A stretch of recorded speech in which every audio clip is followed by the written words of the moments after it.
September is National Suicide Prevention Awareness Month. And right now, LGBTQ plus youth across the country who may be struggling have one less resource to reach out to for help. Suicide risk among LGBTQ plus youth is significantly higher than other teens.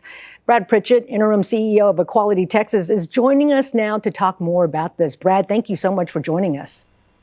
Thanks for having me. Sure, absolutely. Now, the resource we're talking about is option 3 with the 988 crisis hotline. It's not being available in July. Talk to us about what happened.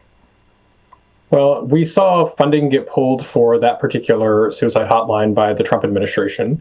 Unfortunately, what that means is it's one less resource that young people have access to who may be in crisis. And as you know, LGBTQ plus youth face more hostility right now in our current political climate. We're seeing an increased need for support services for young people who are LGBTQ plus. So having something that was so easily accessible suddenly pulled away is certainly having repercussions on the community. Now, it's been almost 2 months since option 3 went away. And according to the Centers for Disease Control, 41% of LGBTQ plus students has seriously considered attempting suicide compared to just 13% of heterosexual students.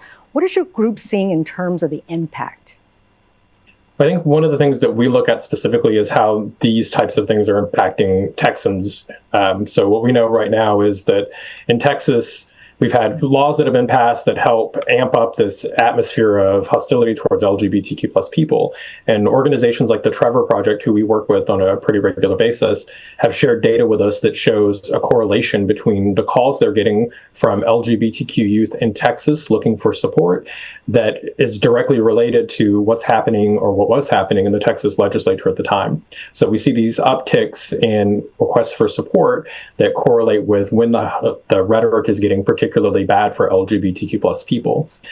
We have something at Equality Texas called the Equality Help Desk, which is our constituent services program.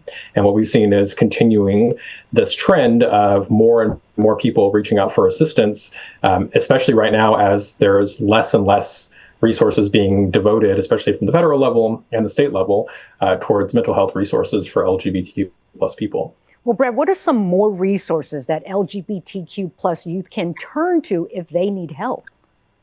Well, for folks who are in the Austin area, Out Youth is a tremendous resource in the Austin area. Beyond that, you have the Trevor Project, which is a national organization, the Trans Lifeline, which has a helpline that folks can call if they need access to assistance there. And if you're in a part of the state where you have an LGBTQ plus resource center, places like Houston have the Montrose Center, Dallas have the Resource Center, San Antonio has the Pride Center. There are brick and mortar resource centers in many parts of the state that young people can turn to as well that have programs already working within those buildings for LGBTQ plus youth and for mental health services. If those services are not available to you physically locally, you can contact Equality Texas and we can help connect you to virtual resources no matter where you live in the state. Brad Pritchett with Equality Texas, thank you so much for your time. Thank you. Appreciate it.